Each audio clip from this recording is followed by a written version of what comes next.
Hi, and welcome to That Board Game Show, a podcast all about tabletop gaming with two players. I'm Sonja Wood. And I'm James Wood. And today, on this 28th episode of the podcast, we're talking to you about Pandemic the Cure, a cooperative game for 2 to 5 players designed by Matt Leacock and published by Z-Man Games. It's a pared-down, streamlined version of the board game Pandemic, and what makes this one specifically unique is that it is a dice game.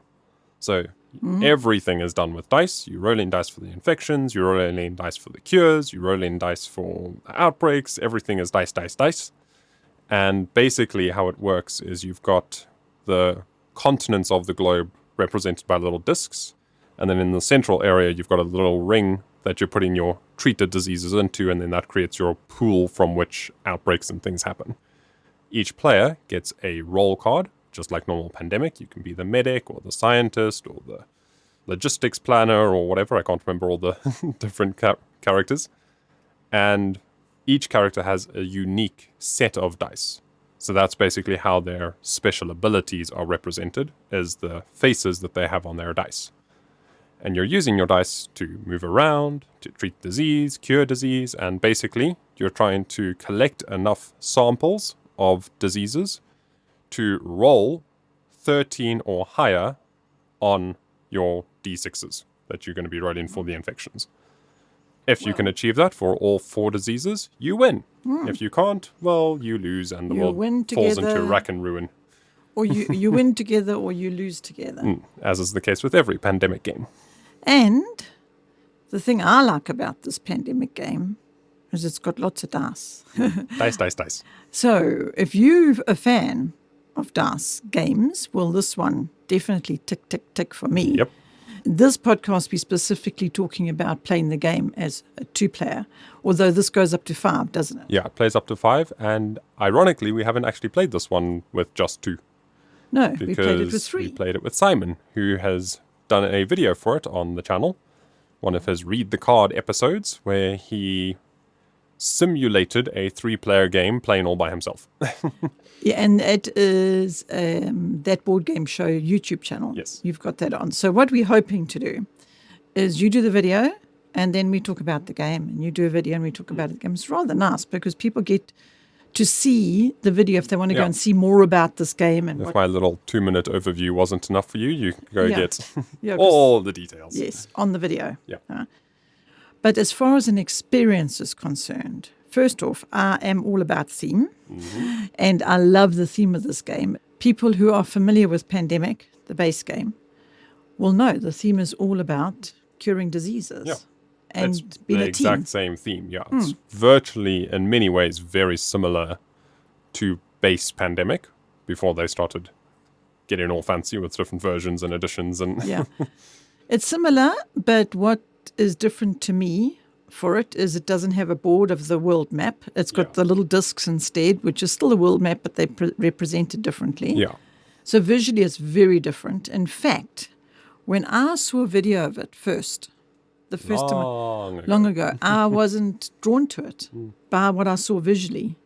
But playing the game and the dice, I love that part. I love throwing dice, and getting results from them. And so for me, the experience was much, much more positive than I was expecting. So it was one of those pleasant surprise games where you go into it. Well, I went into it thinking, okay, all right, well, I like Pandemic. I don't see how I'm going to like this game. It doesn't look like Pandemic. It doesn't look like I want it to.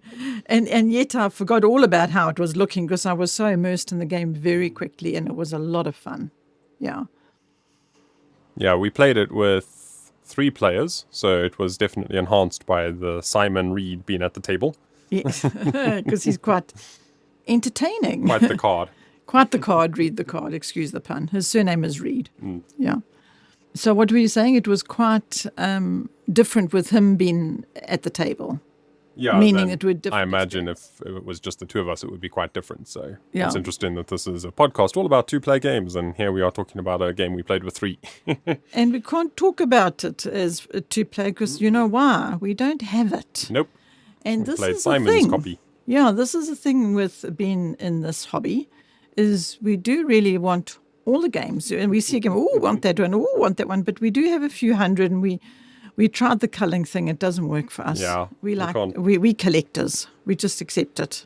And also we're very careful collectors. So when we do add a game to the collection, it's after it's been very thoroughly vetted and researched and reviewed. And well, we like it. We definitely are not impulse buyers. No, we don't tick that box for sure. So yeah, we do aided in large part by living in South Africa and shipping being shockingly expensive. Talking about living in South Africa, today is an African heat day. Just by the way, I mean, it's got nothing to do with board games, but it's 34 degrees out there. It's middle of the afternoon, and there's a storm rumbling around. And we're standing in the vocal booth with a dehumidifier on because our humidity levels are higher than what is legally allowed in parts of the world. Yeah. So hence the subtle drone you're probably hearing in the background, unless I can clean it up and post. Yeah, there's this dehumidifier rumbling away. Jamie, because otherwise it was like 80%, 85% humidity, something like that when we started in here this morning. It was. And Jamie being the guy that needs everything to be done right, because that's why his board game videos, his explainer videos are so good.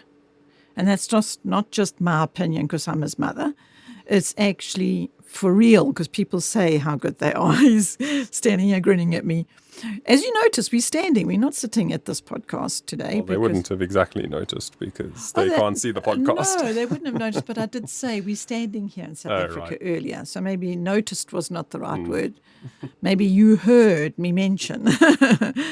Anyway, Jamie does a very, very good job of post-production on the explainer videos. And I know I'm saying very, very good. And I can quite confidently say that, not think I'm going to disappoint you. Because people are not disappointed by the explainer videos, yeah. And so he would prefer it if the dehumidifier wasn't making its hum in the background, but we also can't be suffocated to be able to record this podcast for you. So we are rather pushing through in the heat and telling you all about Pandemic the Cure because, you know, any opportunity we can get to talk about board games, we're happy to do so. And I am going to hope that our friend Simon brings Pandemic the Cure next time he comes to visit. So we can try playing it as a two-player only. I'm sure he will if we ask nicely. I think he will, yeah. Board game people are such nice people. They like to share and they're excited about the hobby just like us. We're very excited about the hobby. Trouble is that they're usually most excited about the latest game they've just got and everything else kind of gets forgotten. That happens, yeah. We've learned that at board game weekends that we have, people want to play the game they've just got. They want everybody to experience this new game they just got. So that happens. But we are going to, in the next podcast, we're planning on talking about Tiny Epic Tactics.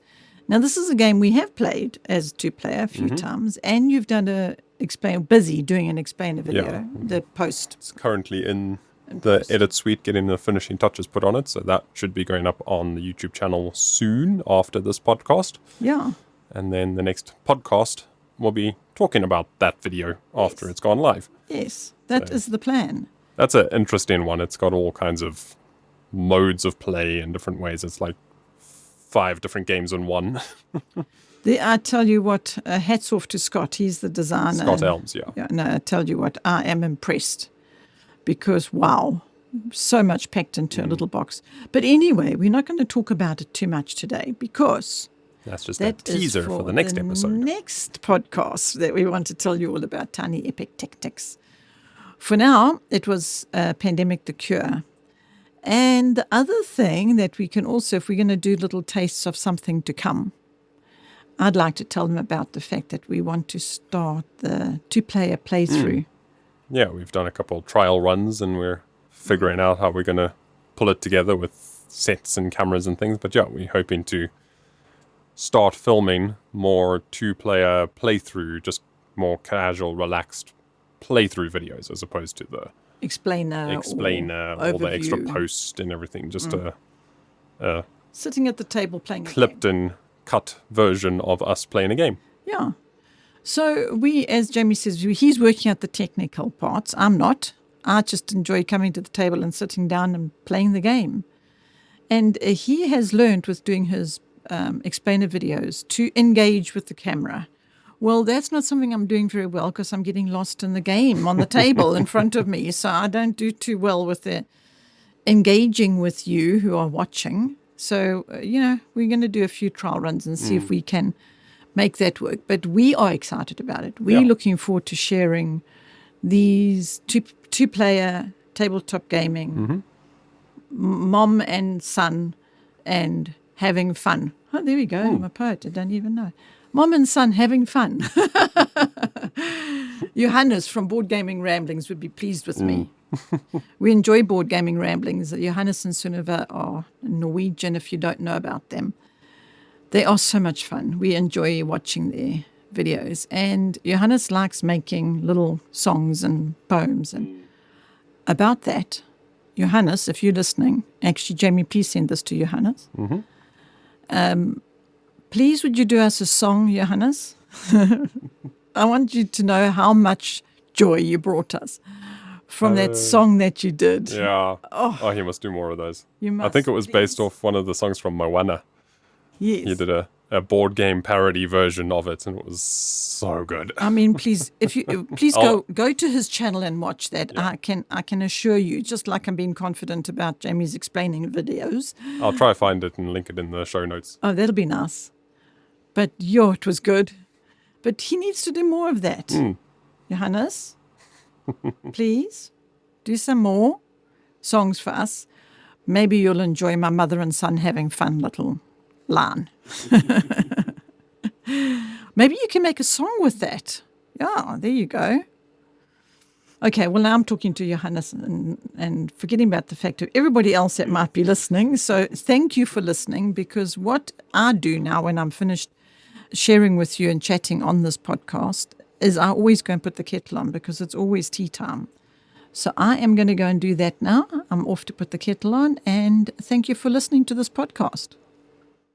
And if you enjoyed the show, please consider supporting us over on Patreon, patreon.com/thatboardgameshow, where you can get access to some behind-the-scenes content, extra little bonus videos, that sort of thing, and continue supporting all the work that we're doing here. And you can also support the channel by becoming a channel member over on YouTube. And soon to come, I'm working on it in the background, so maybe it's a bit premature to say this, but I'm putting together some merch opportunities, some merchandise, apparel, swag stuff. So hopefully soon, maybe even when this podcast has gone live, I'll have something along those lines up and running and linked on the YouTube channel below the videos. And with that, I shall say thank you ever so much for listening, and I hope you enjoyed the show.